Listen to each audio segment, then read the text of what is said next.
January 26th Finance Committee meeting to order. Start out with on the financial report. All right, good morning. For today's Finance Committee, we have quite a healthy agenda. So, because there's some real meaty topics, I'm going to try to move through the financial report fairly rapidly, as well as the Tremont Construction Finance Plan. We'll spend a few minutes on the contract procurement repayment topic, and then kind of proceed from there. But given we only got an hour, I want to make sure we can cover all the topics plus some other things that the mayor would like to mention. The sales tax revenue report in front of you. We have a positive. So this is as of December 31st, 2017. Good news for the city. We were up 4.6% compared to the prior year. Closing with $4.7 million in sales tax revenue, so a difference of about $210,000. We budgeted 3% growth, didn't we? And then we added, and then we up, so we're 7.5% up From the previous year. from the previous year. Like the previous year, yeah.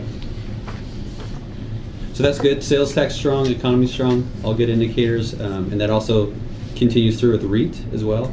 You see the REIT revenue is also up over 2016 by, I didn't have a percentage here. $260,000. 40%. Yeah, and you can also see from, I mean, that's a big change from 2016, 700,000 to 967,000, and I don't believe that includes all of January yet, as of this is still all December. So we still have a whole another month to capture in these notes. So healthy balance. REIT 1, again, not as strong as REIT 2, but that's okay. We have plans for REIT 2 going forward. So then one of the first things Rebecca and I went and looked at yesterday afternoon, how about the jail bill? It always seems to wipe out Right. any Right. positive, and actually we were 60,000 or so under budget for the year on the jail bill. But we budgeted significantly more this year to prevent that from happening. So we don't believe we have any outliers in expenses, and revenue's healthy. Good. So moving on to the cash investment general ledger. Here we have general fund closing with a balance of $4.5 million. We have our water sewer funds, skipping special revenue. They close about $4 million. Our capital projects fund, $6.2 million, healthy. Again, as we work through the Tremont project, we'll spend down the bond proceeds, so we'll see that dwindle over the next year or so. The water sewer fund closing in about $8.9 million. And the grand total for the city of closing with $28 million in our balances. The next page again is just more detail on the REIT 1, REIT 2, and our impact fees. We talked about this briefly at the last council meeting. But again, impact fee revenue is strong at the moment. $402,000 is in our transportation impact fee, with roughly $500,000 in our McCormick Woods transportation impact fee.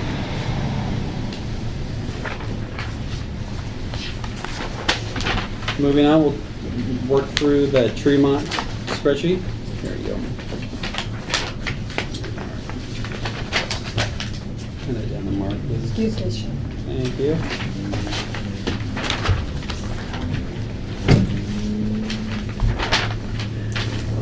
So what I want to turn your attention to is that middle table, the actual expenditures. There's some fine print there that shows that through December we've spent roughly $4 million on Tremont project, which is good because we're getting back on track, again according to budget and according to our pace.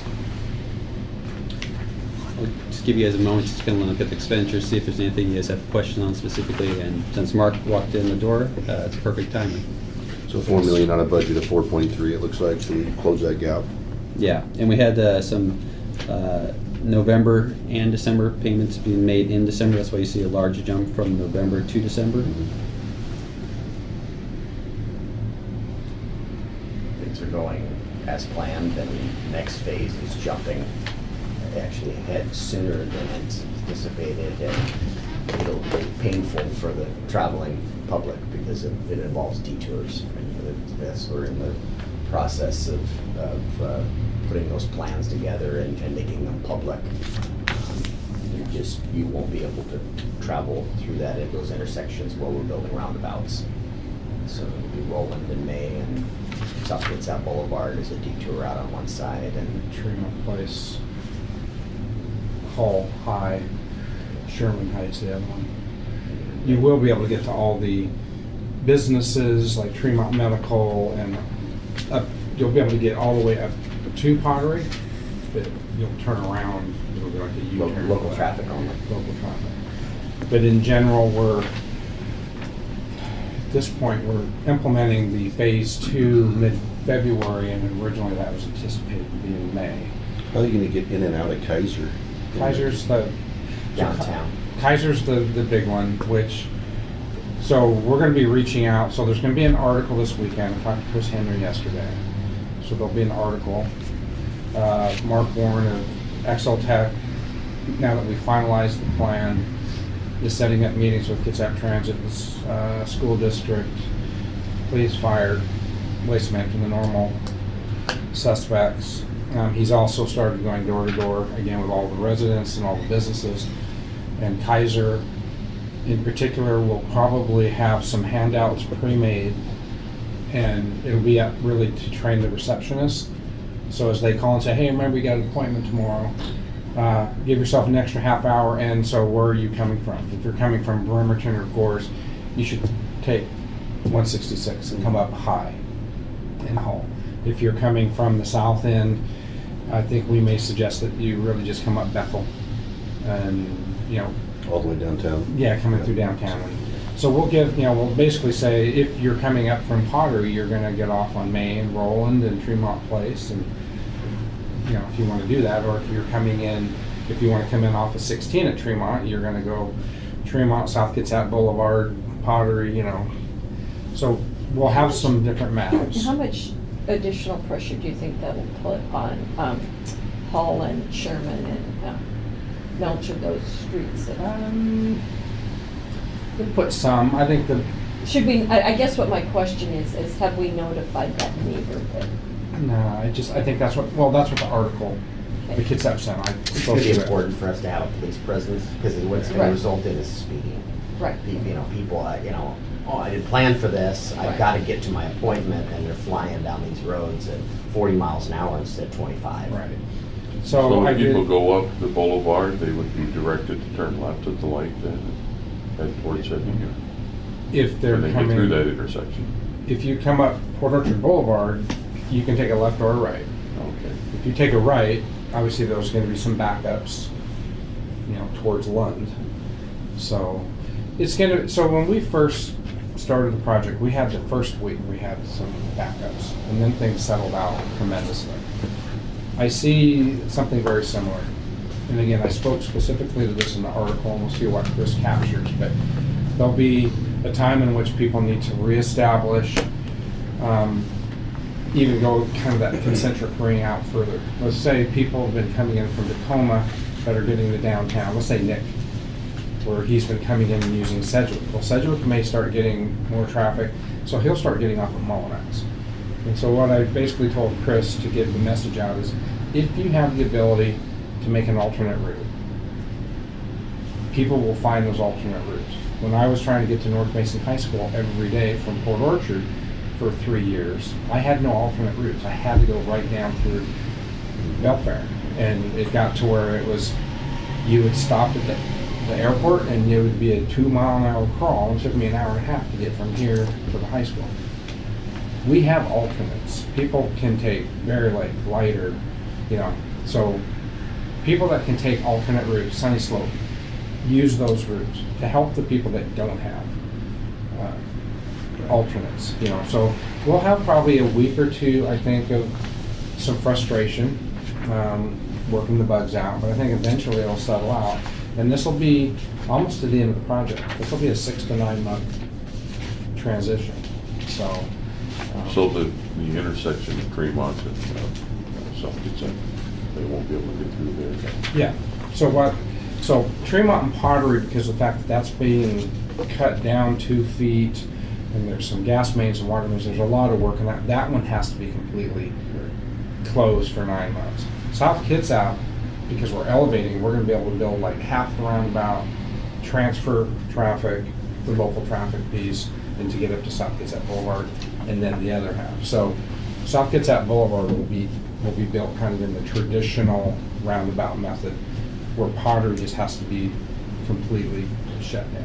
Yesterday, I noticed that there was quite a backup on Fremont all the way to Sydney. People were sitting through a couple lights before they would even get to the intersection to go, and I noticed there was a wave cable truck who immediately, as soon as they could make the turn, got into the left turn lane, and I was assuming that they were going to go up into that liquid and go around that direction. So people are finding alternatives already. Yeah, well, we're also, as part of this change, we're gonna put an all-way stop at Lippert and Pottery. Okay. Because that's been problematic, Yeah. anybody That's a coming good to take a idea. left to go south. So we're gonna make that an all-way. We're gonna obviously put an all-way at the top of South Kitsap Boulevard and Pottery, so that's just, people are just gonna have to be courteous and weave in, and, not try to not let anybody in. And then we're going to, we had at one time a no left turn coming up for Tremont Place to east on Tremont, and we decided no, that would be problematic. Again, people are gonna have to just let those occasional cars that are trying to go east, like out of Kaiser, let them make that left. And at 8 p.m., they'll be able to make that. So we took that stop out. We're also gonna be monitoring down here at Port Orchard Boulevard and 166. If it turns out that there's a lot of people that are using these routes and then the left turns aren't feasible, we'll do just like we did when the state did the Anderson Creek work, and we made that an all-way stop, and that worked just fine. So we're not just looking at the area, we're looking at the next ring after, so. But in general, we're back on track. We had a bit of a slow start financially. You can see where this lull was because of the Schedule 74. And we got that straightened out, and now we're back on track. We're ahead of schedule. There's nothing financially that's been a problem that we haven't balanced with other work and cost savings. We found areas to save money, particularly on the east end of the project, down by Bethany Luther. Instead of cutting that road down 3 feet, which was in the original design, we don't need to cut it down. That was actually cut just to gain like 1% on the driveway to Bethany Luther. And it's like, why would you do that? It's perfectly fine to leave it at the grade it's at. And that's a good lead into the next bullet point. So far everything is going well, the project. There is one little hiccup that we've run into recently. Staff, Public Works, working with DOT. Again, this is kind of an FYI, we don't know where the end game of this is going, but the staff identified that there were some lapses in the contracting, which could jeopardize some of our federal funding eligibility. We're working with DOT to hopefully get a mulligan, as we are praying for, that we don't have to figure out a solution to roughly $750,000. So we're self-auditing because of the challenges we've seen in the past, and we found 2 instances. One, and these were both under Able administration and the Horace administration. Maher's first year on the job, he hired Berger. A year later, their contract expired. Well, he was required to renew their contract before it expired. It lapsed for 7 days, and because of that 7-day lapse, he should have gone back out to an entire procurement process to make sure they were still the most qualified, and they didn't. Right. The state's looking at this whole procurement issue with the auditor, and actually the finance department and myself, we're actually working with the Department of Transportation right now, because there's still a bit of ambiguity on how the auditor is interpreting CFR 200, 2 CFR 200 versus what the Washington Local Agency Guideline Manual says. So So we have a couple issues we're trying to work with DOT. So we sent an email to try to resolve that, but what they basically said was the procurement issues are really secondary, that they're not as concerned about those as they are as the lapse in the contract. That was a major thing. And so we're also doing Bay Street, we're looking for any lapses there. Potentially $1 million liability. So Or a mulligan. Yeah, so once we know kind of what DOT's determination is, we're gonna come back with a plan saying, yes, either they gave us this freebie, or no, they said, hey, you guys owe us the money back, and we will come back with some potential solutions on how we can plug this funding gap. Right, So- they have the ability between the eligible and non-eligible funds to move things around. So either we get a mulligan, or they get creative on the eligible, non-eligible movement. So, more to come on that. Yep. Should we use this as the first of the big? Yes, sales? I mean, this is the first moment, you're gonna need some of that sugar and make you feel No, I was good. thinking. Bake sale. Bake sale. We all $8 Oh, dollar. yeah. I just want to assure you, we're looking Yeah. deep into this stuff, and we're self-auditing, and we're finding this stuff, so that we don't have the auditors finding it. We're bringing it to everybody's attention. It's the best we can do. Yeah. We didn't make these mistakes, Right. but we own them. You know, But it's important also to realize that when the auditor has a finding like they did with Universal, that goes down to, Dean Moberg of FHWA, Neil Campbell of WashDOT, and Mark Brooks of WashDOT, and Stephanie Tax. They're the ones that, the auditor just says, This we found it. happened, yeah. These are the people that decide what to do with it. And historically, they've worked with these groups. And I've reached out to Neil and those guys and said, it would have been really helpful in 2008 when I came here, a year and a half after a lot of stuff happened, to have done a PMR, project management review, then to say, okay, new administrative team, new, appointed directors and staffing, let's see where you're at. And that was just kind of more of the feedback that when we met with you guys for the first time, it would have been nice to have done that way. So, but those are lessons learned. and this is really actually a good thing. Again, we're a growing city, and under the mayor's leadership, we're doing lots of reviews. And this is one internal audit on the public works side, procurement side. So I mean, this is a lot. I mean, it's bad. It is good. I see a lot of good out of this. This also leads into the next couple topics, which is that we've conducted a software review. The finance department has conducted a software review, working with IT and HR, and we have found that our current software, our Springbrook software, is inadequate. We've reviewed it for functionality, usability, costs, and long-term plans, and have determined that we'd like to pursue a different software product. And what we really did, we conducted interviews with staff to say how you like the product, what challenges you have. If you recall when I first got here, this was a subject that the mayor asked about me. Hey, what do you think about the new software? You're new. And I said initially, hey, I don't know. Let me get some time here with the new software. Let me see what it looks like, feels like, see what everybody else feels about it. And so we've done a review with staff, and we've had a lot of challenges with the software.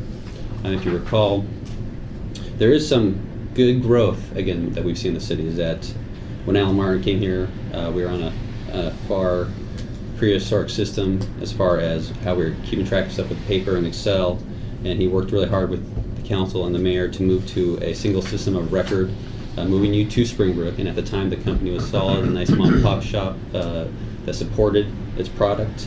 The city has outgrown that product, and that particular company is not the same company anymore. They were brought out by a private equity firm that is no longer servicing the product, no longer keeping up on updates and maintaining the system. And we've actually had some critical failures on the payroll side, which have had to lead to staff having to stay overtime, do manual entries in the banking system. We have issues in almost every module that we have with this product. The other issue that we've experienced with Springbrook is that we're not the only user of Springbrook, and we're not the only user having issues with Springbrook. So this week, Rebecca and I went to a user group here in Port Orchard, and we had about 10 other entities at that user group, and it was really a vetting by everybody to talk about their issues and struggles with the product and with the company itself. And we're finding that more and more users are changing software products also because they're not getting the service that they need, and the products are failing on them. Some users actually drop in modules altogether, like payroll. A number of users have just said, we don't want this product anymore, and we're not going to go with it. So we've conducted a thorough review, and we would like to move forward. We looked at a couple options, and of course, finance is always concerned about cost. So when we looked at a couple software options, what we found is that if we look at the current market, we could actually move to a new product that's superior, provides reliability, better support, and is what I'll say cost neutral. Under this memo, you'll see that this new software that we kind of looked at, got some estimates on, is actually at a lower cost than our current Springbrook product. But I would rather just say it's cost neutral, if that's kind of where we're falling at. And the reason being is we have 60,000 in this year's budget to implement cloud-based, and Springbrook has not developed that as quickly as they promised, so we haven't implemented it. So we've got some saving, that's a big reason why year one, there's a big change. This other vendor and other vendors we're gonna look at, that's the cost for their cloud-based, and the conversion. So we can get converted for, more than the initial, or the annual cost, but the biggest savings is not implementing this cloud-based product. We're having we had 3 different instances this last year where we had critical failures with payroll software, and we were hand keying payroll directly into the bank, which is not how we Just to meet the ACH deadlines, yeah. Yeah, so everybody know Rebecca, our assistant treasurer? Rebecca, I'm sorry. No, We you- started with Yeah, that. we started with that. She's here because she deals with these particular issues firsthand, and so if you've got questions, that's why she's here this morning. So there's one piece to this also. So the city, you'll notice in the current budget, we had thought that by, early last year, we were gonna get this ViewWorks asset management software. And then we ran into the procurement process, and then we got held up because we were gonna buy it on some sort of, on the state bid list. And so by the time we figured out what we could or couldn't do with ViewWorks, it turns out that ViewWorks was then bought by somebody else, and it's not now compatible with Springbrook. And so basically what we're gonna do at Public Works is, I've told my guys, just take a time out, let's see the direction you guys go, and then see if the asset management software that we can dovetail on works. Be integrated. And in the meantime, our only issue was compliance with our storm drainage permit, and we basically assured the DOE that, we do have asset management, so we are in compliance. It may be not as robust as they want right now, but we feel like we are in compliance. But we do need to get this ramped up, so the And- sooner we make a decision. And I'm glad Mark brought that, because again, I'm coming here, I see that the city needs to be fully integrated with its software. We shouldn't have 20 different software products spread out amongst departments, from a contract management standpoint, from a, escaping the word, but from all of us like him, be on the same page about what our product is. And so this is a great opportunity where 2 departments can look at what their needs are and have an integrated software system from an asset management and finance, which tie in together very naturally into utilities and our GIS systems. And so we want to make sure those softwares are compatible as we kind of move forward and look forward. So again, I'm really appreciative of the slowdown on the asset management side, because I think we can have a good synergy there between departments and get on to a similar platform. So make sure as you go through, keep Darren, because Yeah. he knows his stuff. I know my kids. The long and the So- short of this is we're recommending that we delay implementation, but we don't want to put more money into Springbrook. And this would most likely, we're going to continue to interview and identify what the best solution is. And probably after the first of the year, we would implement a new vendor, So sometime late this year, we'll pick somebody and work towards a conversion in 2019 with someone. Makes sense. We don't anticipate the conversion.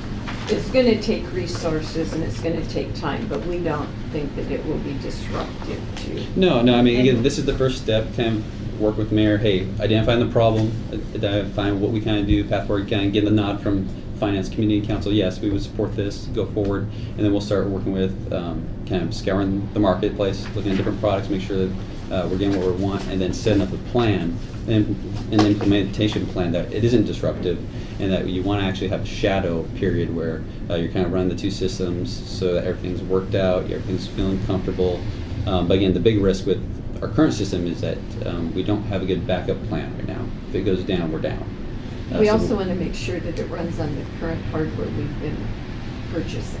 Yeah. Yeah, yeah. Yeah, so there's lots of that kind of fleshing out implementation, but we came here to get kind of the nod from you guys, yes, go forth, we support this, and then you'll be hearing about what the progress we make over the next couple months. Sounds good. Okay, good. All right, next topic. Again, I asked Rebecca to come here for a couple reasons. The software, as a power user that she is, she could fill you with lots of stories about her struggles with the software, but I also brought her because she is the GAP expert in the city. And so again, we brought this up several meetings ago. I wanted to look at going to a cash reporting system rather than GAP.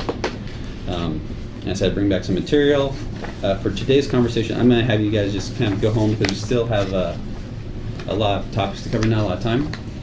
So we'll just cover the first slide, and then if you guys have any questions on the kind of supporting material, happy to ask questions offline and continue to flesh this out with you. But I want to talk real quickly that we've looked at this. Again, we recommend moving forward to a cash-based reporting, move away from GAP. GAP is a more complex, time-consuming method of reporting and adds little value to the city and staff. GAP can take significant resources to implement and are increasing each year with additional staff training, auditing costs, and additional requirements that are kind of levied upon the city every year over the next 5 years. GAP reporting is not timely, and it's really not useful in our budgeting process. It's helpful to have perspective that 80% of local governments in Washington state are on cash basis and not on GAP. The 20% are the largest cities in the state, Seattle being number one. So I put a big why here. Why aren't people on GAP? Well, cash accounting is simplified and easier to understand and use, both from a managerial standpoint, an operator standpoint, and also council and public members. Cash reporting is aligned with budgets. Cash basis reporting is real-time information. We're not having to do a bunch of accruals and reporting back. I can run a report and know where I'm at as of today with cash as revenues received and expenses are paid. We put some estimates in here about how many man hours it takes to actually do GAP accounting. And this is only employee hours, so we estimate about 1,000 hours of employees' times are required to report in GAP, which translates into about $48,000 per year of staff resources. Now that doesn't include the additional cost of auditing, probably about $15,000 to $20,000 the auditor's office charge us to audit our GAP statements. And it doesn't include, there's one other cost. We also have a contract with a CPA to review whatever we're putting forth as an additional resource. So there's a couple of costs that are not included in this figure, which again, we would save by converting to a cash basis reporting. Are you suggesting that an auditing bill would go down if you go to a cash? Yeah. Because there's less transactions to audit, it's less complex. The auditor's office has that.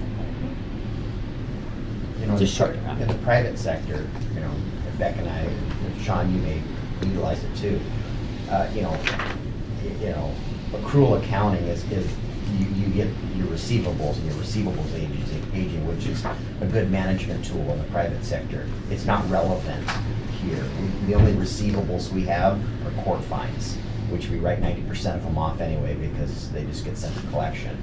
Our utilities are, 30 days net. The management tool is you don't pay your utility bill, we come and shut it off. There isn't a receivable, and our payables, we pay everything 30-day net. So there isn't really, from the management side, there isn't really any strong benefits to it to maintain. And then once again, this is informational. It's something that if we move forward with, that would be started next year. We're going to finish, finish this year's financial statements on the GAP because 2017's over. Mm-hmm. At some point in 2018 we would convert, and so it's really about our year-end financial statements and converting them into that.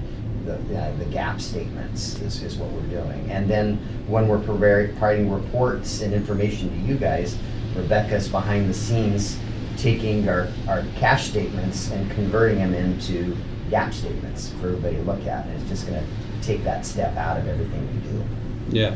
And again, to kind of make this a little simpler, we really manage on a cash basis. When you guys ask how we're doing on projects, we're talking about cash how much do we have in the account, how we're spending funds, how's it going out. We're really managing on a cash basis. And then when we go to the budget process, we're mainly managing to a cash basis because we want to know how much, what are the resources we're going to have available to us when we're doing the budgeting process. So we're doing budget on a cash basis, we're doing management on a cash basis, and then we're rolling up our reporting into a gap, and then we're asking Rebecca to undo that so we can back to get something that we useful to manage and review our budget. You also are finding that this is a trend in the state. Other cities, because of the ongoing requirements of GAP and the increasing costs, they're also converting over to GAP. Shelton recently converted over, like Stevens recently converted over. So as I talk with the auditor's office, they acknowledge that this is a trend that they've been seeing from other entities as well for the same issues. And so everything, all the materials here, I just stole from all the other entities that I converted over. Said, hey, what were your rationale? And they all had the same rationale. When you talk with SAO, MRSC, and the other cities entities, said, hey, it's simpler, we can understand it. It's the way we want to go. And I spoke to Noah briefly about this yesterday, and my concerns were that we didn't make any promises in our bonding or anything else that indicated what type of accounting we were doing. And that we were, that a cash basis was fine with, I'm used to an insurer, like, the FDIC or the state is saying, this is what we require of you. And to make sure that we were within the parameters of what our insurers or regulators require of us. Contractual obligations. Yeah. Yeah, and that was a great point. And again, part of this review, we did go back and we looked at our bond documents, we looked at our grantors, and none of them required to be on GAP. So we're good there. We have all the flexibility to do what's best for this city. And even SAO a few years back wrote a letter and changed the requirements to allow entities to switch over to cash if they so choose for these very reasons.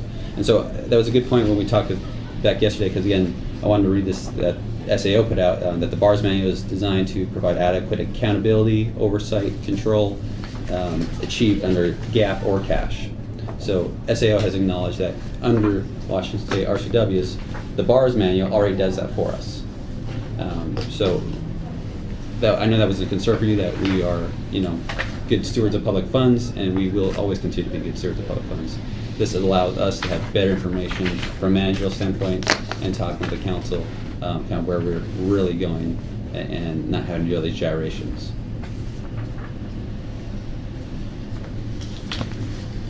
So we have a whole lot of material in this packet. I don't know if you guys have any specific questions. Again, I was hoping to get some indications. We've talked with Rob about this, and he seems to be supportive. I want to make sure I address any questions. Another question is there a benefit to doing it earlier in 2018? Rebecca's saying yes. Yes, 'cause- She's saying the sooner the better.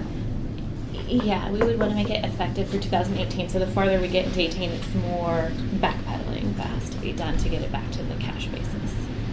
Yeah.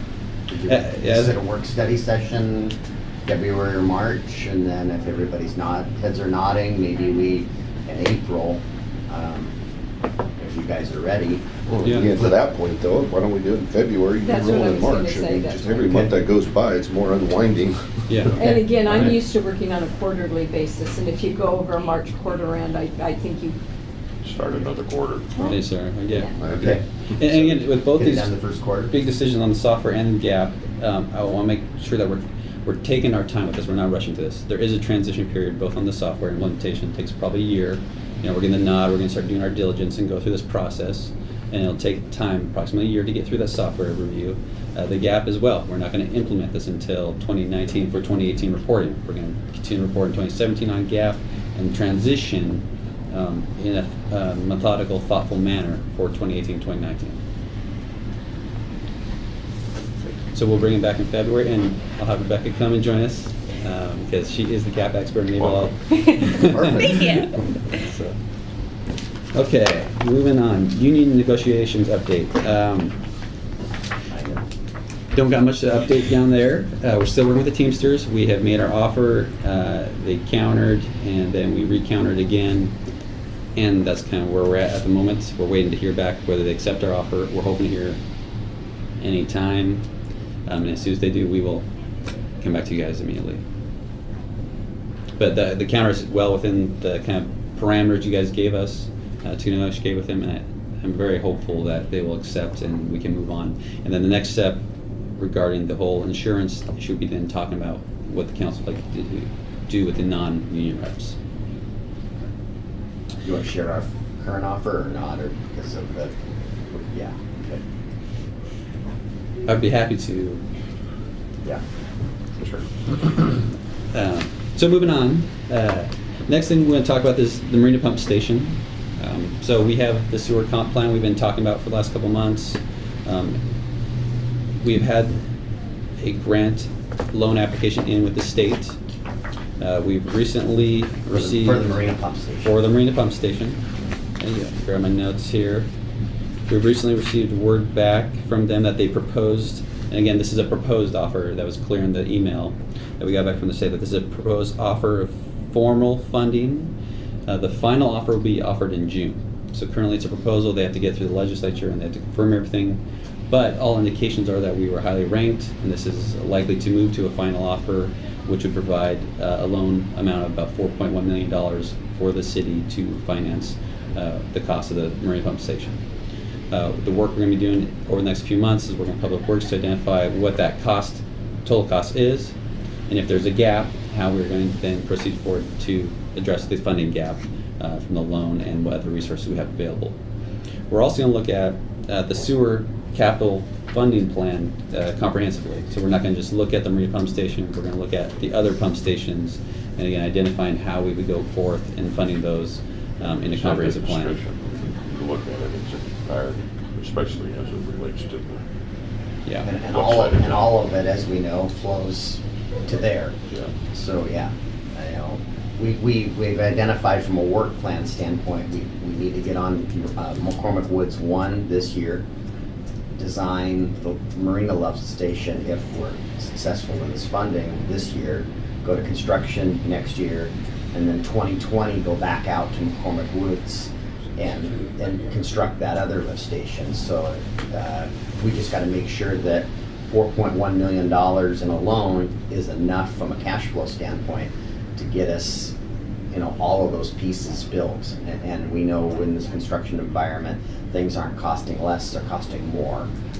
And so we're, sharpening our pencil there, and then Noah's going to do some analysis that he'll bring back to utility committee, and we'll bring it back to this group to look at and make sure that we can cash flow this and with the resources we Well, have. that was my concern. I'm glad you mentioned you're looking at it more Yes. Yeah. comprehensively, so it's not just that one piece of the puzzle. Yeah. There's also one other major piece of the puzzle. So our earlier estimates that led to the initial application was based on some certain assumptions. One of the main assumptions was that the old cofferdam seawall at its current location was needing to be replaced. What we found out during this due diligence is that was just for temporary construction, and that actually can just be pulled because the foundation of the observatory, which was a little facility, actually doesn't need that. So there was a lot of money and time involved in redoing that. The bigger piece, though, is with potential changes in the waterfront, there's a very good chance that we're actually going to even save more money by having, instead of trying to retrofit an existing facility, building just a complete new facility at some other location.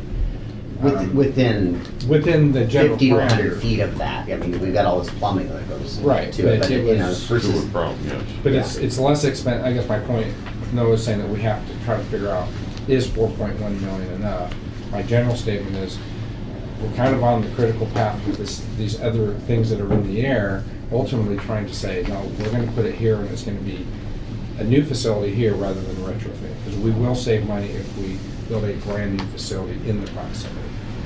So, Yeah, so more to come, and I guess the good news is, again, we are growing as a city. We're thinking about these things comprehensively, thinking about these amongst departments, and trying to make a good plan to go forward, and we'll bring back. And again, I was actually encouraged that we got a preliminary offer for the funding, because that's one less thing we have to worry about if the state does finalize that. yeah, Which is it's almost, generally a big thing to worry about. Yeah. Good. it Yeah. appears to be 20 years at 2%. yeah, it's almost free money. Yeah, it'd be a great borrowing. The other thing is, are we reviewing the work that Katie Isaacson did so that we know that the rate increases that we made here a couple of years ago that come in over time, that That's part of our analysis That's too. good. Yeah. Yes, it Right. is. Yeah, Yes. yeah. So we're hoping to bring you guys something back next month on that front. And it's not just rates, it's the CFCs too. Right, right. They're all, it's the financial yeah, foundation. the whole thing. So moving on, item 7, we have on here the Public Works Shop connection costs. So there's a situation now, we have the Public Works Shop that is not connected to fiber cables like the City Hall is. We have fiber cables plumbed to outside the shop, but we never connected to it. Instead, we are contracted with Wave Cable to provide us internet service. Wave Cable, unfortunately, doesn't support that equipment that's out there anymore. And their service, from the IT side, has been spotty at best. And what we're hearing from Public Works Shop, from their IT requests, that say our internet's down, the reliability's down. Again, we need to have this critical infrastructure working for us. And as I talked with Thomas in Public Works yesterday, I said, well, what's so critical about this? And it ties into the SCADA system. SCADA's on the phone line, but the Public Works staff remotely access the SCADA system through the internet. So if they don't have the ability Get an alarm on a sewer lift station that it's not functioning right, we need to be able to quickly get in there to assess, to see, do we need to haul a generator out there? What do we need to do? We don't have somebody stationed like CENTCOM at Right. the controls section, we have people that have laptops and we're constantly getting alarms, false alarms, real alarms. Yeah. And so what I identified with Thomas is one of the big concerns is if the alarms go off and we find that some equipment failed and we need to act very immediately and we don't have the internet capability to do that because we don't, it's down or it's slow. Let's just pretend it's slow, and so it's delayed. We're not actually managing our equipment. Well, we have the risk of burning out other equipment, other pumps, and so the cost of replacing those will go even higher. So there appears to me to be a real critical need to get better internet service to this location. There is an added cost. Currently, we pay about $200 to Wave Cable. It'd be about $700 more per month. We pay $2,000 for the connection to hook up to fiber cable, and then pay the additional ongoing operational costs.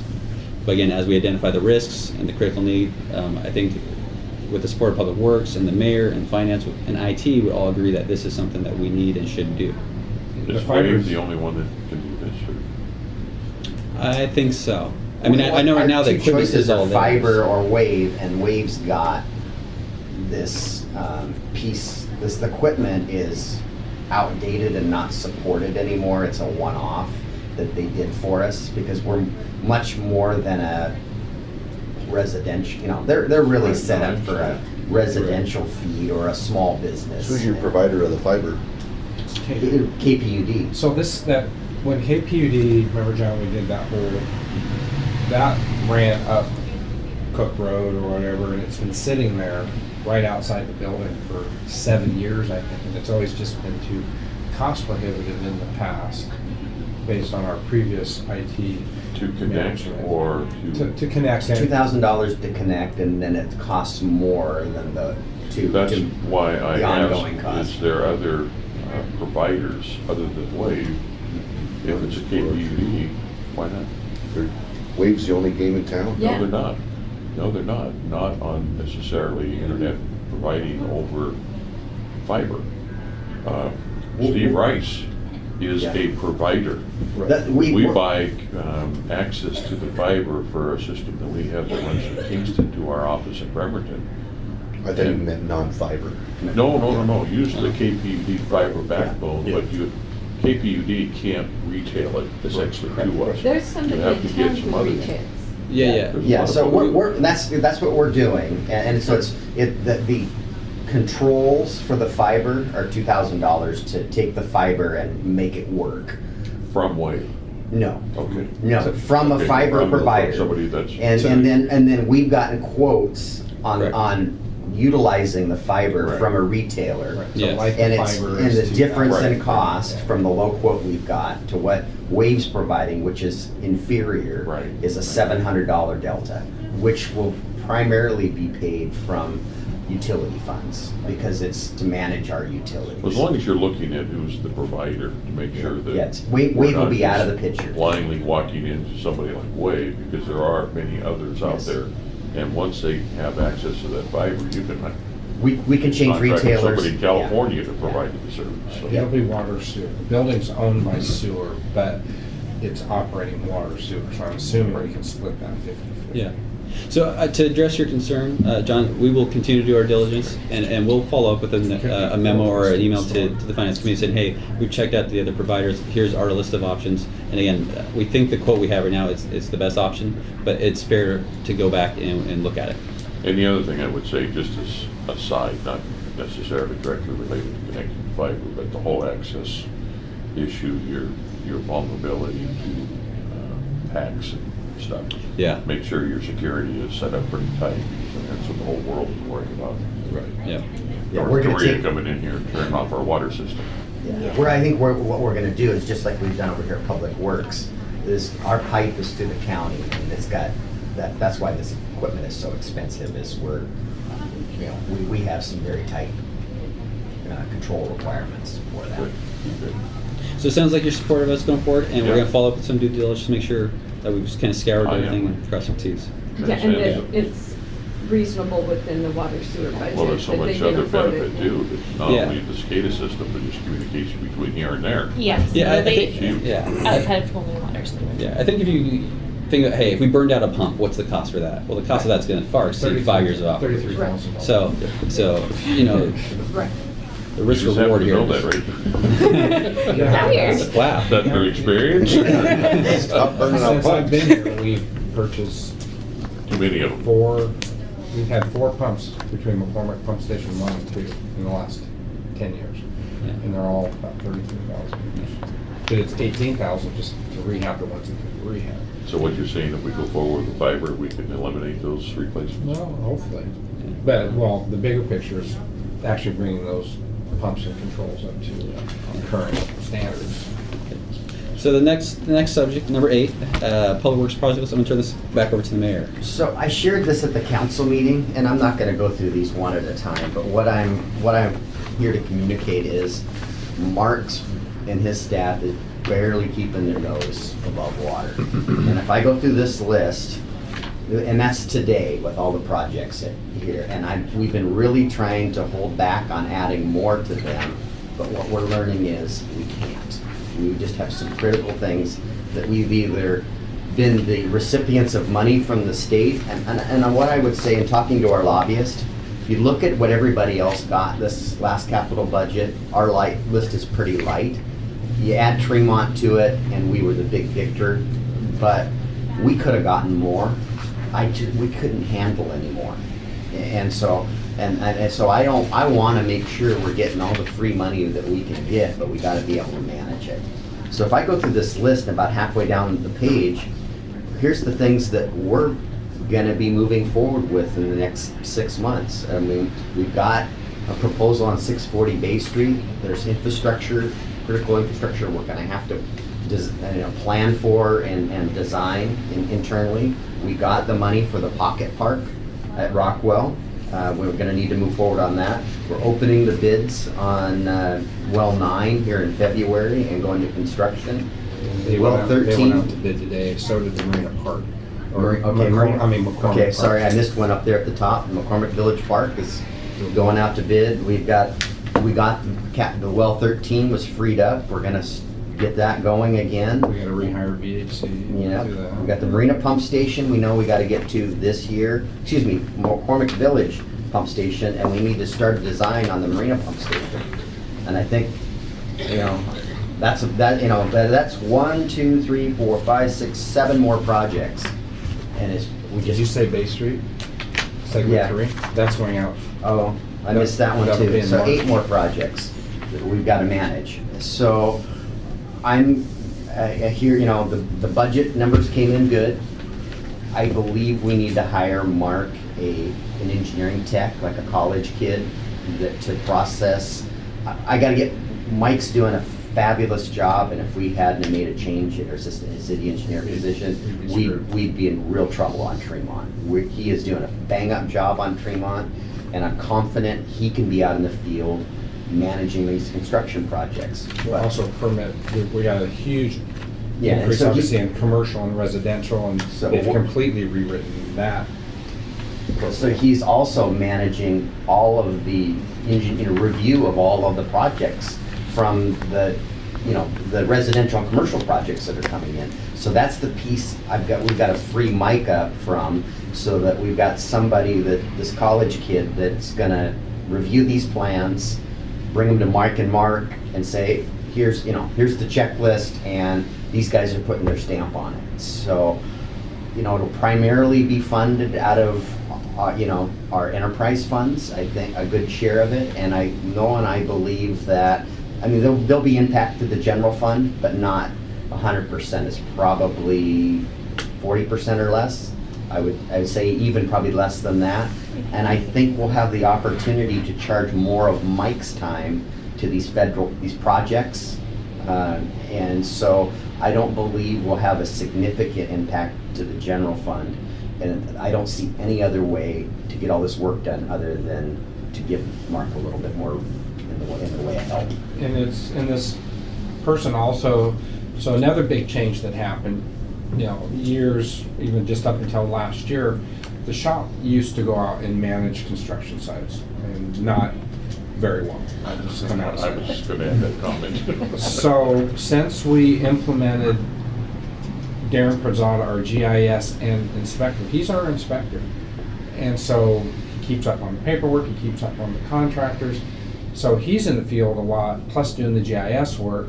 And so I really see this engineering tech, whatever, as being in between Darren, helping in inspections and paperwork, and then helping Mike on what he needs, so that Mike can, because Mike's gonna be working, still overseeing permit reviews and working with Alan and Eileen over at 720, but on the Well 9, which we're out to bid today, and on McCormick Park, which we're out today, he's doing full oversight.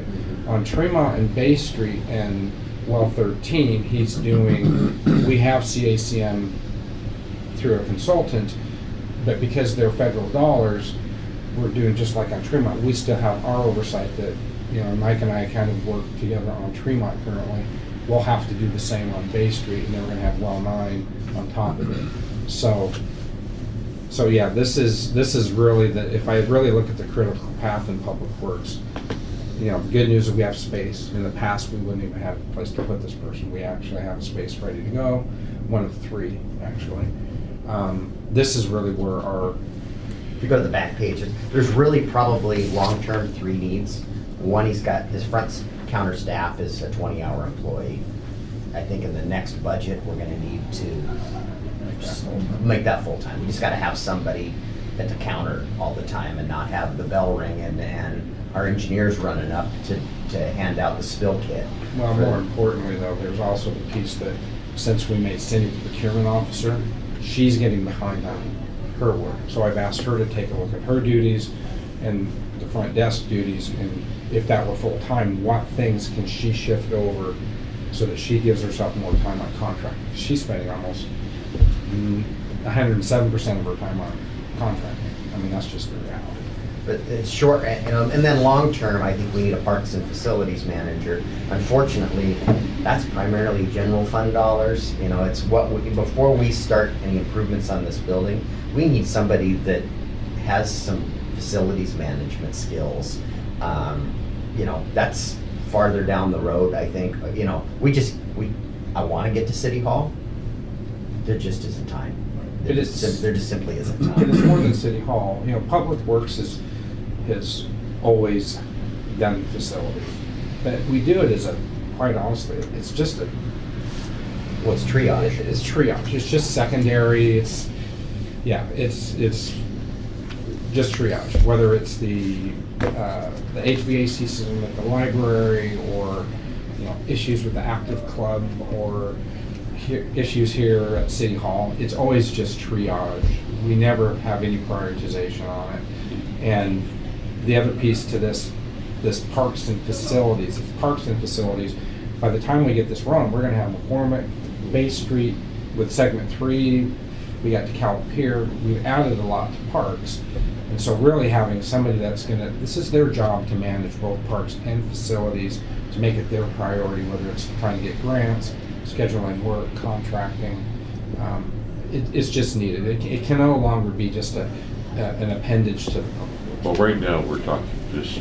Right, so today we're college talking student about, To support. yeah, we're all talking of these engineering tech, projects which going on. we historically had that position in our org chart, and when, it's my understanding, when we elevated the assistant city engineer position, we, that position went away. So we've got a job description Deb Howard's looking at, making sure it's still relevant.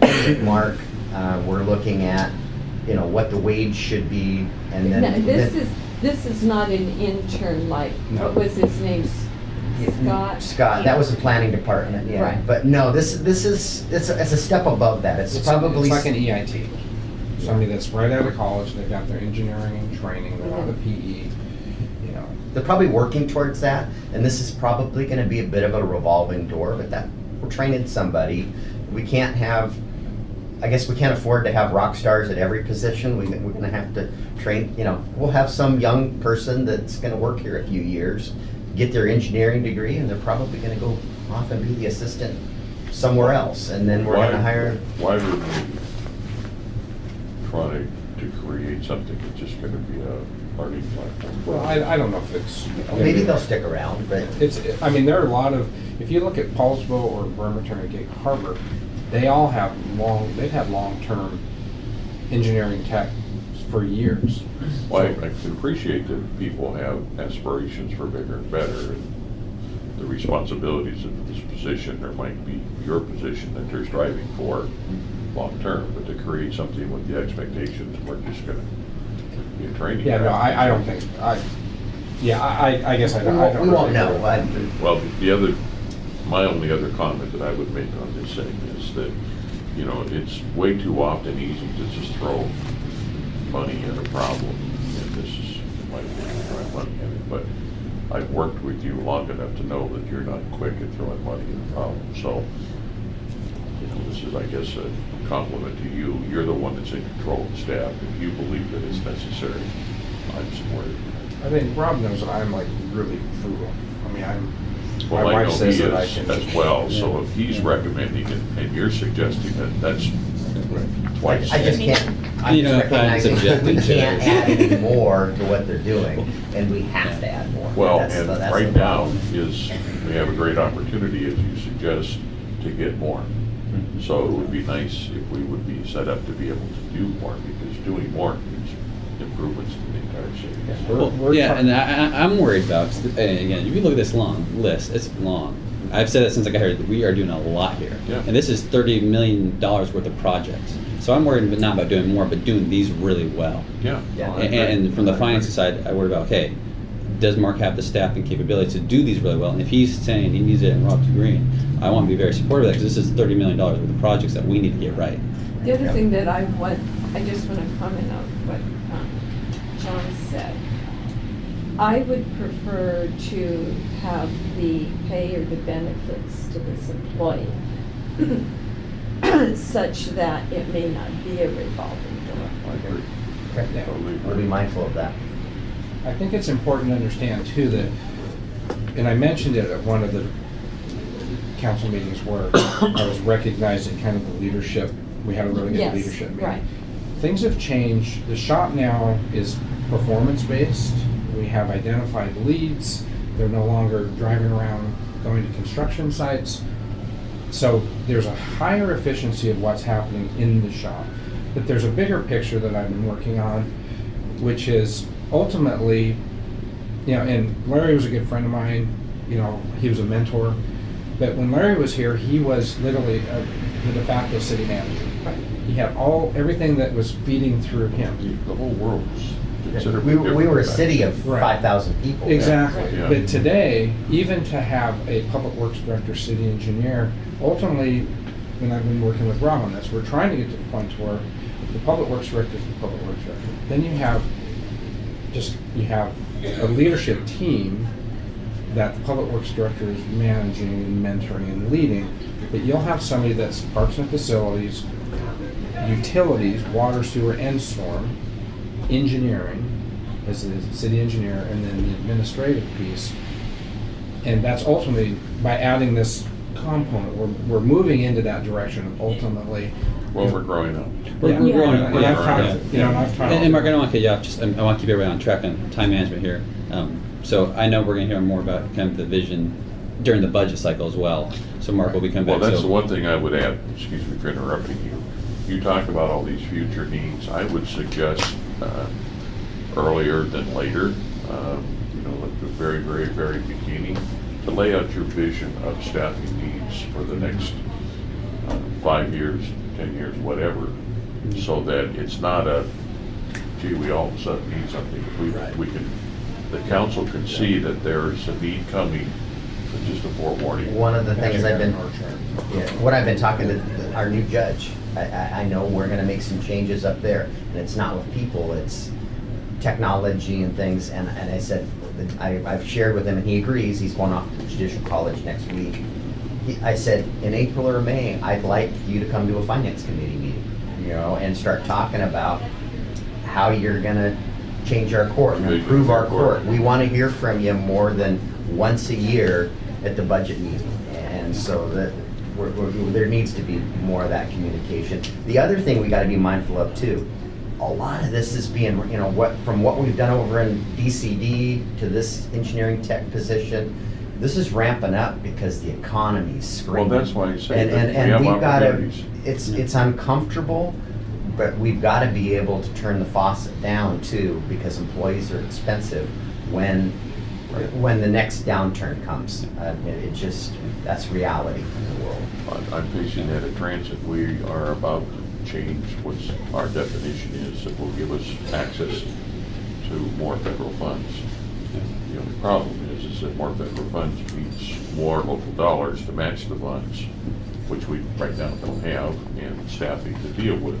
All the reporting requirements for The the good federal times funds. aren't necessarily just a blank check. I would like to just make a comment, and I'm interrupting your finance meeting, but you indicated you would like the mayor to have a vision of what our future employee needs are going to be. And I think council needs to sit down, and before the mayor can even do that, is we have to say, this is the vision we have for our city. And I think the two have to go hand in hand. they have to, and how are we going to manage that? Because if our vision is not to grow the west side, Well, it's. We can deal with all of these needs Right. very easily. We don't do it. right, so we need a picture of what we wanted to do, and then how do we get there? Because I think That's more what's- at the. No, that's. 50,000-foot level. No, exactly, Yeah. no, exactly, it He's is. got he raised some good points in just trying to keep what we have today operating more efficiently Correct, with the tech, right. parks, Yeah. facilities.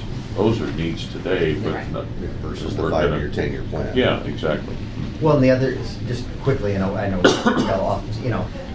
the other important piece is keeping up with technology and keeping ourselves current. The gap accounting, how we've, under Alan's leadership and now Noah's leadership, how we've managed the finance department and not added 10 people to it as we've grown the city is taking advantage of technology and software changes. The gap accounting, is gonna free up almost an employee, Can they You- do engineering?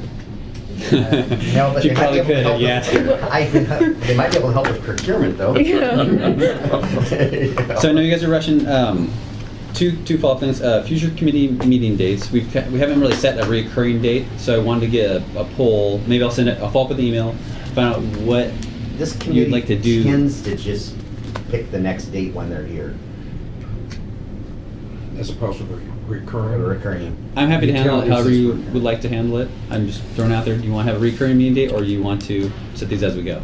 My personal preference would be to set up a recurring meeting, and then if we have conflicts, make changes. Because I'd rather be able to do a calendar, rather than each month and try and Okay. figure out. And that's what utilities does. We try to hit our third Monday of each month, but like this last one, you know, we had Martin Luther King that we went, then we had presidents, and, you know, we work around those. I can do either, just as long as we got a little bit of flexibility. The Yeah. nice thing Right. about picking a regular time is, I can program it in for the next.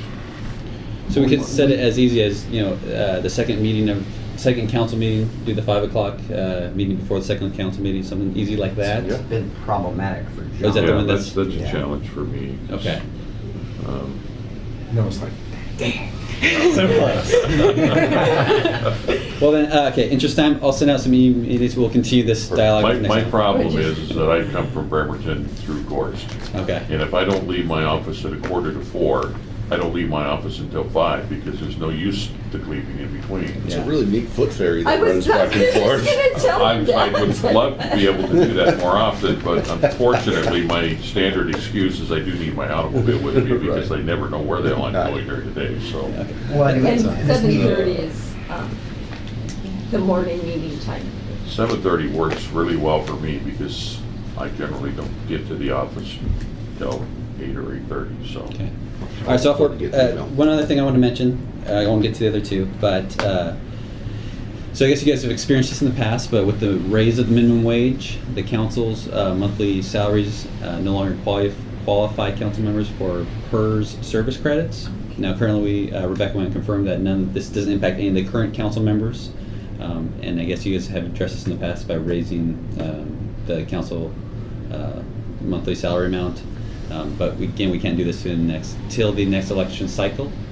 So we wanted to ask you, hey, do you want us to come back to the council and pursue kind of making the change to make council members eligible again for service credit for retirement? And want to put it on your radar and then ask, do you want us to pursue that? Makes sense. Could you come back and say what that's going to Yes, require? yes. So if you say I'd like yes, to look see at it and bring back. There's nothing we could do till a future election. I understand that So part, just how let's- much are we at? So let's find out what the dollar Yeah. amount we're talking about is. Yeah. And then potentially we build it into the next biennial budget. Yeah. If Yeah. we need to make a change. It's like $35 to $40 per council member. Well, the one thing that I would like to look at it is that we know what the minimum wage is going to be doing for the next few years. Yes, Yes, that's why that's what we we want. I'd like to try to get Yeah. ahead of this thing Yeah. and not Do it every Yeah. playing catch up. Yes. Yeah, we- yeah, absolutely. So we might have to throw $100 at it or something. Is what Yeah. Just one, and I've got one good of the order if I could. We're really getting pushback from West Sound Utility about them signing a franchise agreement.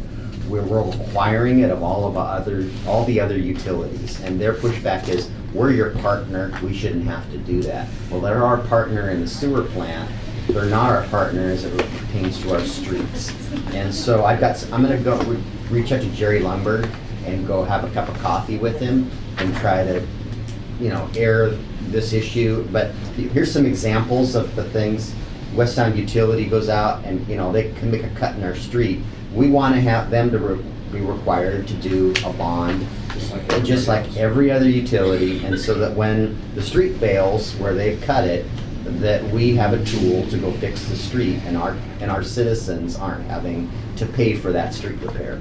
and what we're setting up, and I'm working with Sharon, we're setting up a very simple system that we're tracking and setting up.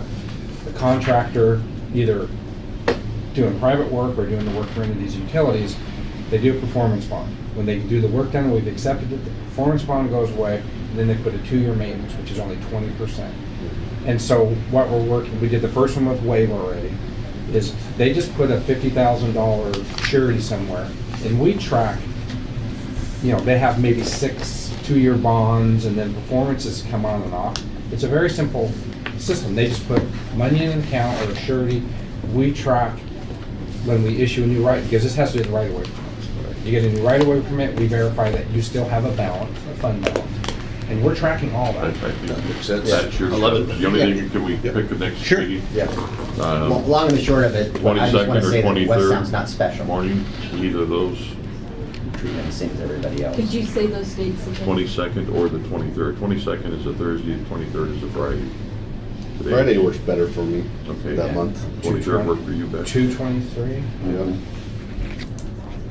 Right now, I have no reason to think it doesn't. Okay. That can work for you, Dawn? Yep. All right. We could do it at 7 on instead of 7. Hey, let's do it 6. Let's go all in. Well, at that point, you can stick your hammer and strong that in your head. All right, it's on the calendar. Sorry, I gotta run. Yep. Thank you, Sean. You got Yeah, it. Have a thank you. great day, great weekend. So I'm going to take that employee issue. Are we to- officially adjourned? We're officially Yes, adjourned Chairman? We're officially adjourned, yes. to a work study.